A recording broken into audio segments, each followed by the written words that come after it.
What's going on, you guys, and welcome to another video. So today we're going to go ahead and tackle the entire interior on the Mustang and get that complete. I know that we were working on the exterior and things like that. We got the front bumper there. We got some wires there. So I was working on the inside. Give you guys a little bit of an update on what exactly is going on. I've been going through every single wire, as you can see right there, trying to figure out what my issues are. And then what I also went ahead and did is I went to a junkyard and got me a new BCM. All right, so this is future Jonathan here. So I got the motherboard completely apart. This is the BCM, as you guys can see. I took it apart just to see what we're looking at. For a second, I thought that was all water damage right here. But as I was touching it, it's like a sticky goo that's all along here. So I don't think it's water damage. The reason why I took this apart was so I can look at this whole motherboard and see if there's any corrosion or anything like that going on with the motherboard. Because if there was, I was going to have to replace this whole thing. But everything looks to be okay. I looked at all the plugs, no acid or anything like that on any of the pins right here. All of it seems to be looking good. So yeah, it's not the BCM. I think it's just the harness, and there's no acid or anything in those plugs as well. So I'm trying to do two things here. So right now I'm cleaning the plugs right here and over there. I bought some electrical cleaner and I've been spraying the heck out of this plug right here. It's looking a lot better than it was before. And I also sprayed inside of there. You can see not that much acid. In fact, there's probably none in there at all. It's looking really good. There's no acid you can see on there. I used baking soda and warm water. Kind of just filtered that in there a little bit with the toothbrush, wherever it is. And then I went over it with this right here just to really get down in there and get rid of all the acid. These are all the plugs on the back side of the BCM. It all seems to be looking good. No issues with that. Same with this plug right here, all good. So the only issue that we had as far as wiring and acid issue was this plug and this plug. So I'm thinking water just got into this plug and corroded this whole thing. So cleaning this out, hopefully that fixes the problem. I'm updating my SCT tuner as we speak. So as soon as that's done, this has been drying for a long time, and I got to put this all back on. And then by that time, SCT tuner should be done. I'm going to go ahead and try and test it out and see if my SCT tuner works with that OBD2 port and see if all the wiring is good. Another thing that was happening a while ago was that my radio kept turning on and off, and I think it had to do with that as well. So we'll see. I guess next step is putting everything back together.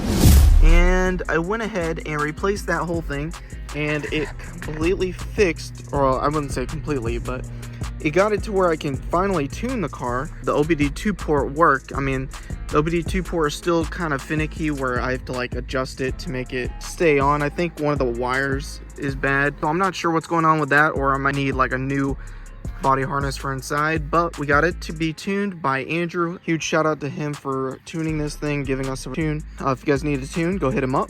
Definitely, we'll put a link in the description if you guys are interested in a tune for anything Coyote or anything Mustang related. We got the engine all good.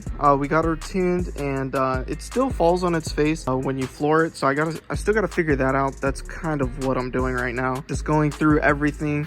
One thing I did want to show you guys is these sensors right here. If you guys can see, it's got like some white in there. I don't know if that's normal, but if you see this plug, you see how it's got like that white in there. Every single plug has that. It's all white, and you can see in there it's white as well. Same with this side. It's all that white in there, and then you can see the plug is all white as well. Every single one. I don't know if that's normal. The reason why I say I don't know if that's normal is because my old engine, which is right here, also has that issue. See how it's got that white in there?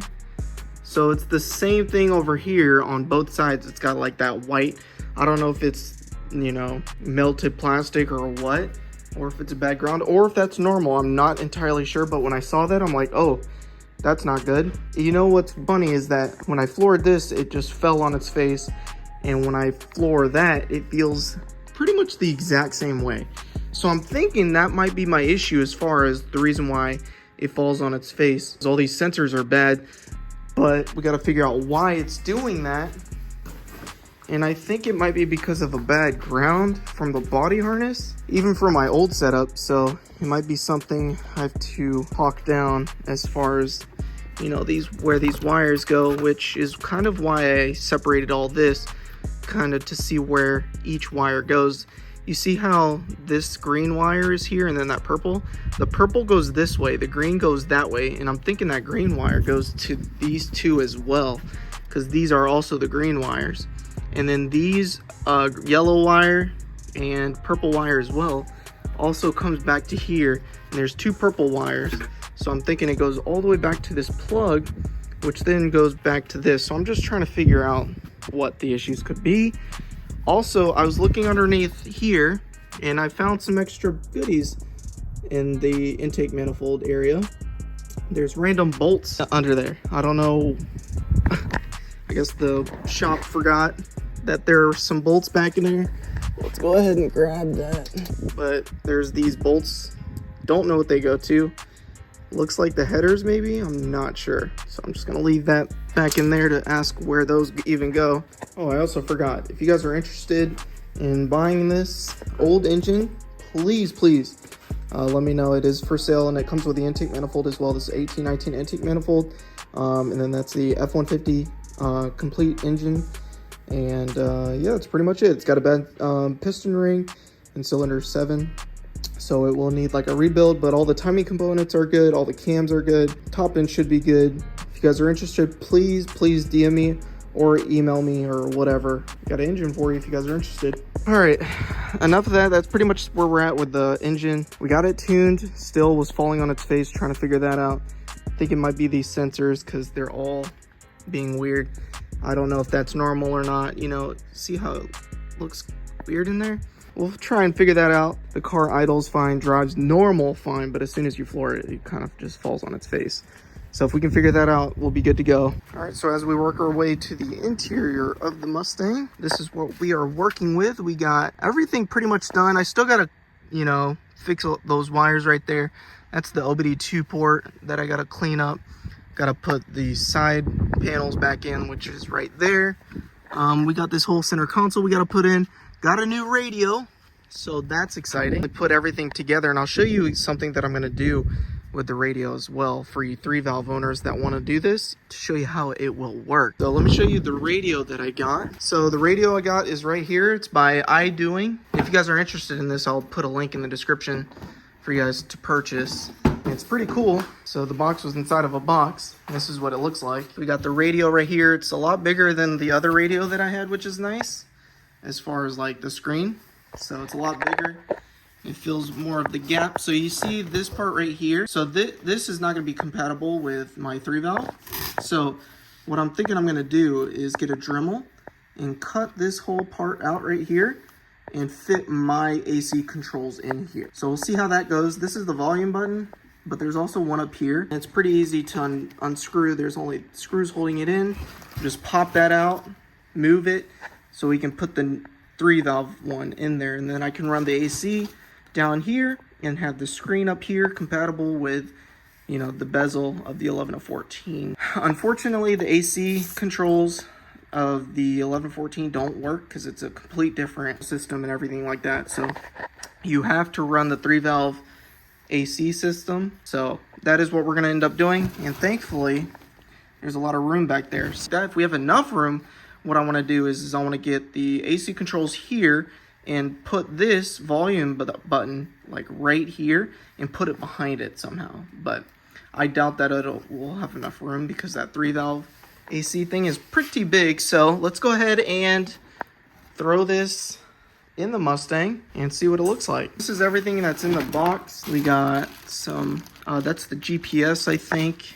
And then this is the microphone. This is the wire harness for the radio itself. And then this, I'm not sure. This is the USB. Not sure what this goes to. And then this is the backup camera. So we'll have a backup camera for this thing. So I got everything hooked up. Thankfully there's like slits inside of each of these that only one of these plugs will fit in, so you can't accidentally put one in another one or anything like that. So it definitely fits. So this is the AC controls for the 3-valve. So this is what we're gonna have to Dremel out of this. So we need to put this here. So we need to cut it out exactly how we're gonna have it here. And it should look pretty good when all said and done. So let's go ahead and take this out for now and just see what it looks like. So we got all the wires tucked in back there. Now I just gotta push it in. Cool, cool, cool. All right, let's start it up. Let's unhook this right here. Oh yeah. We got her plugged in. Let's go ahead and turn her on and see what the radio looks like. All right, so as you can see, all these apps I got. This is the main screen right here. Looks pretty good. We got the maps going. So it's got Apple CarPlay and Android Auto. Got apps, you can go on YouTube, got Netflix and stuff like that. So it's got all these cool apps, which is awesome. And for the price, this is pretty nice. So again, link in the description if you guys are interested.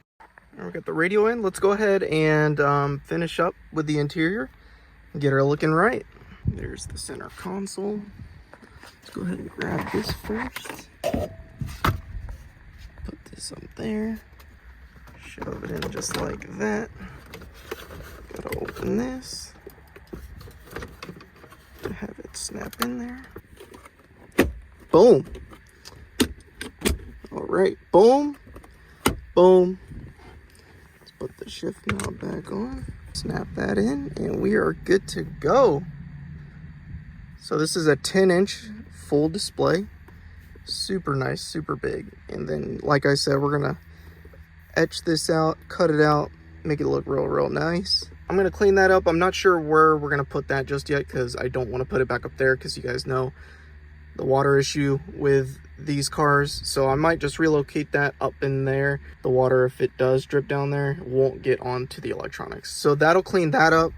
I gotta clean this as well. Gotta clean these wires. Just tuck them up in there, get them out of the way. All right, so now I want to sit in the back. Well, actually, let's go ahead and throw these on there. That is what she's looking like from all the way back here, nice and clean. Those wires are really bothering me. So the reason why the glove box isn't in as well is because I have to cut some of the glove box because of the way the 3-valve has some extra stuff going on with the AC that the glove box for the 11 to 14 won't fit. So I have to cut something in the glove box to make it work. So that's why we're glove boxless. But other than that, she is looking good. Got the radio, door panels, 11 to 14 dash. Just got to clean her up a little bit. All right, so we're done with that project, completing the interior. There's a couple things here and there that we got to do. Not too many things going on. So we got the interior completely done. Now we just got to figure out the engine, and I think these sensors have to do with a lot of that. So if we can figure that out, figure the engine out, I think we'll be all good to go. I'm gonna keep going at this tonight, so there's a lot of behind the scenes things that I do that you guys don't see. Working on this for hours, trying to figure things out, so just be patient, work with me, because I'm trying to figure it out. It's a very time consuming going through each wire and stuff like that, so trying my best to figure it out. Yeah, hope you guys enjoyed this video. We got the interior completely done. Now we got to work on the engine. Once we're done with the engine, then we can work on the exterior and get like a paint job and make it look real nice. So we're working from the inside out is what we're doing. So stay tuned, hit that subscribe button. We'll see you guys in the next one. Peace.